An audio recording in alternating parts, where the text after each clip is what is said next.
Welcome everyone to today's webinar, Going for Gold, MSP must-haves that will help you to win the race for new customers.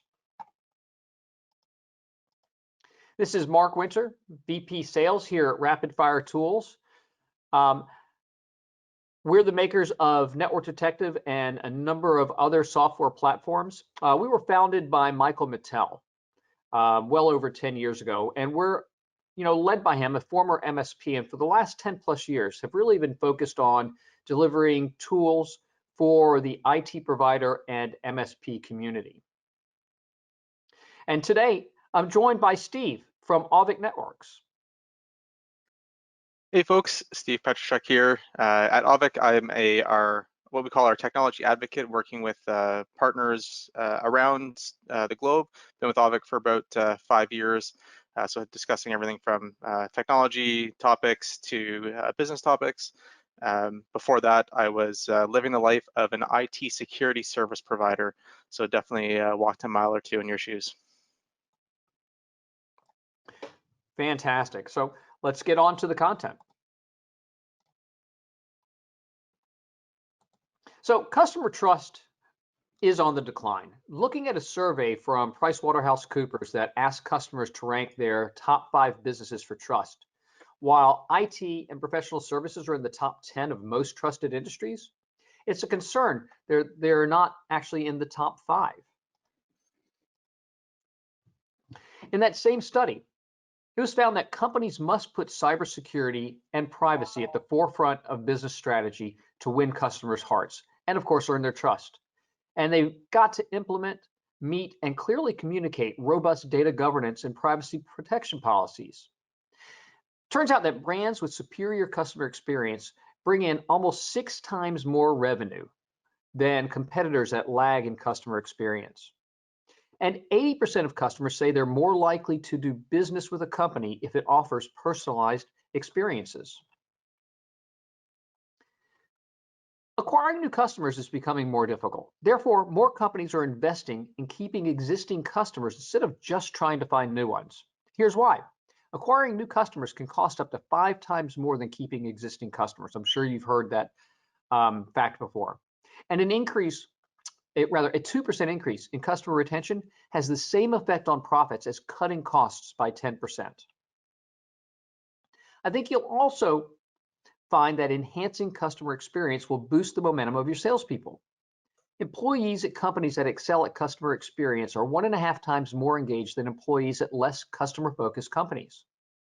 And companies with initiatives to improve their customer experience see employee engagement increase by 20% on average. Companies with engaged employees outperform the competition by almost 150%. So it's absolutely a win-win with better customer experience. And many potential customers have problems in their computer environment, but don't know they have problems, or don't know exactly what that problem is, let alone how to solve it.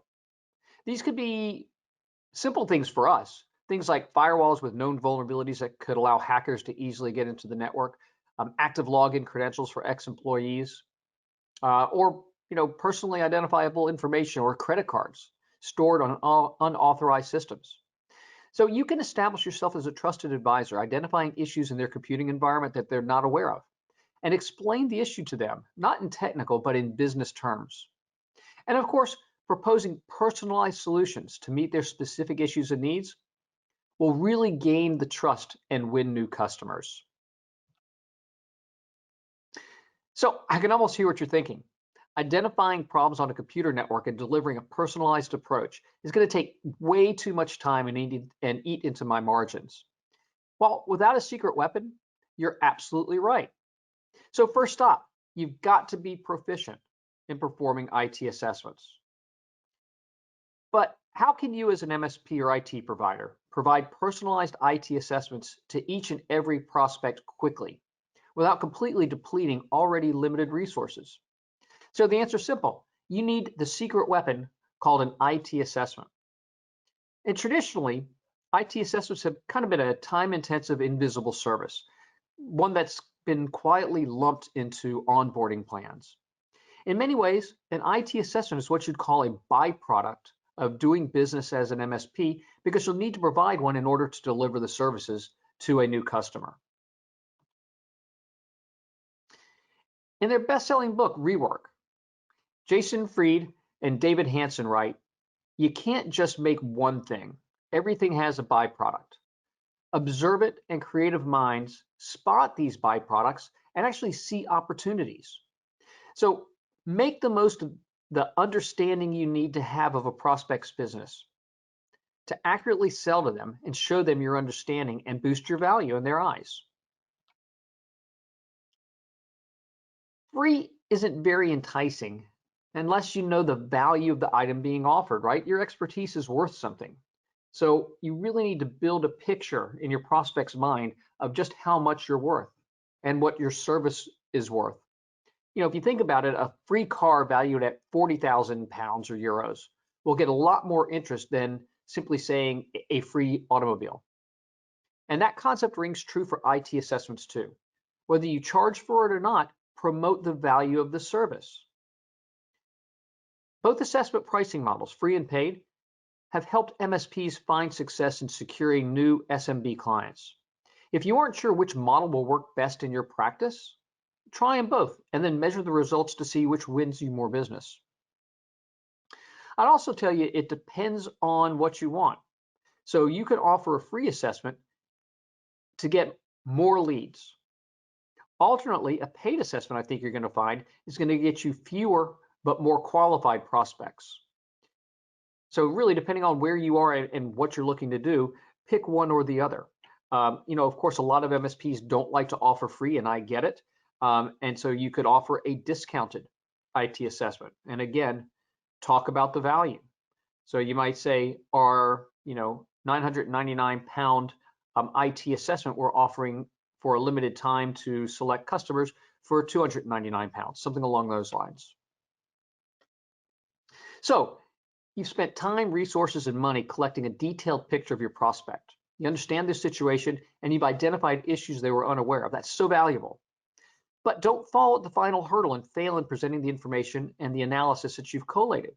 Ensure this ultra valuable piece of work shouts loud to your prospect about how knowledgeable, equipped, and trustworthy you as their MSP could be. In addition, you should make sure you produce meaningful conclusions and actions from the analysis that you've undertaken that further proves the value in you and your team. And in any new prospect review, you're collecting a bunch of information on their network. And you're doing this so you understand their vulnerabilities, where they need assistance, and what your internal resource requirements would be. But this doesn't have to be just for your internal planning. Share the summary information with your prospect, and you've given them a compelling reason to buy from you. Now you're not depending on a great sales pitch or a great salesperson. It enables everyone to sell. It's factual information presented in an easy to digest format, free from opinions and questionable assumptions that, all too often promote and doubt in a prospect's mind and devalue that sales pitch. So the key message here is that trust is an integral part in winning and keeping clients. An earlier slide showed the decline in customer trust and presents the opportunity for IT services to fill the void with a new data-based approach to understanding your clients. So step one, your first interaction and your chance to build trust from the start are IT assessments. Steve? Perfect. Thanks, Mark. So I want to go back to one thing you said earlier, and that was that retaining a customer has a much larger impact on the bottom line. And so I want to speak a little bit about how we can start to master the customer experience of an existing customer, and how we can use some of these things that we do for our existing customers to help also land new business, but really focus in on how we can master that customer experience every day, continue to build trust with that customer, and continue to retain that customer long term. So we'll jump through a couple different things here, and if you have questions, please feel free to drop them in the Q&A or the chat, and we can either address them as we go or towards the end here. So first, if I click on the right screen here, first, it's all about knowing your customer, right? We talked about doing that assessment to understand what is out in their environment, what their network infrastructure looks like, what assets they have under management. And this is an area where I think a lot of service providers have done a pretty good job to really be intimate with the client's networks. You already know their networks better than they do, right? You've done all this upfront work. You have a good understanding of what their IT infrastructure looks like. And obviously not everyone in your company is going to have that information right at the top of their head. But everyone in the organization should be empowered with finding this information, know where it is, know how to find it quickly, because knowing the customer is sort of the first pillar to that awesome customer experience. When they call in, they want to know that your team knows who they are, is familiar with their network, is familiar with their infrastructure, and so it really is having that that documentation, that visibility. It also means though knowing what's important to your customer. So not just we are the IT experts, but we're more than that too, right? What is their business driving towards? What is their 3, 5, 10-year plan? As small business owners, many of you maybe have that plan for your own business, but it's important to be familiar with where your customers are heading and where they want to be, because then you can start building that with them a strategic plan, which will also help increase your revenue over the long term, as well as build that customer trust. So knowing what their business is driving towards, what is their strategic plan? They've already trusted you with the technology, or they're going to trust you with the technology, but understand how you can use that technology to enable their business, and know the reasons why they've trusted you with that technology. One thing that we often do here, and this is actually a template that I've taken from some of our account management material, is sort of this get to know your customer sheet, which we make available to a number of people in the organization.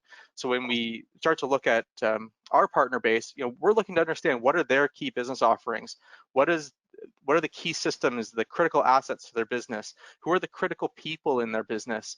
And so having this information all documented, going through that process of defining what these are with your client, I think will help build that trust overall, and then enabling the rest of your team to access this information will make that customer experience better over the long term, because they'll already know what the critical assets are. So when there is an issue, they can quickly reference that. Who are the critical people? We can prioritize those tickets from those people. So having this all documented and understood towards the beginning of your relationship with the client, and updating it as it evolves is super important. And definitely something you'll want to spend a little bit of time doing.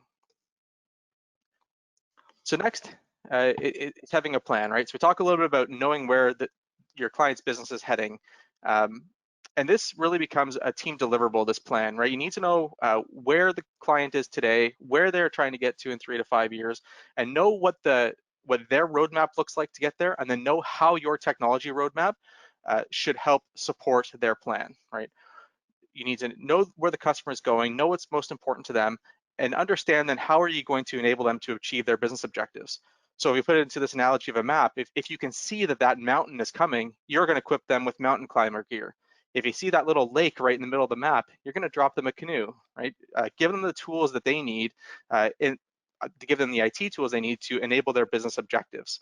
I think back to the last year and every, sort of all the turmoil that we've gone through with the repeated work from home orders and lockdowns, all those kind of things. Although none of us could have seen this coming, we were an integral part of their plan to still continue the continuity of their business, and we provide them the tools to be able to do that. And so now we have to start to look forward. We think about in the next year or two, what are the other tools and systems that they're going to need to continue to enable their technology plan. Doing this will start to build, again, continue to build that trust, because it demonstrates an understanding of that their business, and it also demonstrates that you are aligned in helping them build to their long-term plan. And it's not like everything's going to be fixed on day one, right? This plan is sort of built in stages. Short term, right? We look back at that critical asset sheet. How are we going to ensure the availability of those critical assets on day one and in the long term, right? In the medium term, it might look towards, what kind of cybersecurity plan are we going to build around those critical assets, as opposed to just uptime and availability. And then you think about the longer term, how are we going to start to evolve those critical systems to support their business objectives? And so maybe that's taking those critical systems and moving them to a cloud-based service. And I'm not saying that is the plan that's going to migrate everywhere, but having that plan is what's going to enable you to start to build that trust and continue to build that long-term growing revenue with the client. One thing that I like to spend a bit of time on as well is understanding or ensuring that I'm engaging the client with my plan, right? So this isn't something that you do in isolation. You're responsible for ultimately producing and developing and managing that technology roadmap and technology plan with the client, but it's not something that is yours alone. It is a partnership you've entered into, and to help drive up that trust and to improve the overall experience, we want to make sure that the client is engaged with this plan, that they're aligned with the plan, and that they understand the business outcomes that your technology plan is driving towards. So make sure everyone at the client site sort of is familiar with the plan, make sure they all sort of feel special when they call in. And I sort of equate this to the relationship between a technology service provider and a technology vendor like Auvik. You as the technology service provider like to know where vendors are heading, right? You like to know the roadmap. You want to know what new features and products are sort of coming down the pipe. And your client also wants to know where you're heading. That sort of sharing of the roadmap, sharing of the plan brings them into your inner circle and really starts to develop and foster that trust, continues to strengthen the relationship. So we want to engage the client with the plan, get their feedback on it, help build that collaboratively. So how do we do that? First, it's all about, I would say, reporting, right? So we document the plan, we've agreed on the plan, but now we need to show execution against that plan. And here it's about giving them access to the results that you're looking to achieve. So making those results transparent, giving them access to those dashboards, taking them through the plan and the results on a regular basis, and of course, keeping it dynamic and interesting so they're still engaged in that plan. And as you continue to engage them and update and provide this reporting, again, going back to our original statement, that's going to continue to build trust, which will lead to further revenue and revenue retention down the road. So I often then ask, okay, if we're going to be reporting to the client, what types of things should we be reporting, right? So I won't get into the full details, but if you're familiar with a standard assessment, there's a lot of things that come inside that assessment, like asset inventories and service inventories, like understanding what else is out there. We also want to understand some of the performance around the network as well. So I look at it as, what have you done for the customer? What activities, what tickets, what actions have you taken? But also don't forget the things that you're doing proactively, right? These are the things that we built our plan, and this is how we're executing against that plan. So we want to make sure that those things are incorporated as well.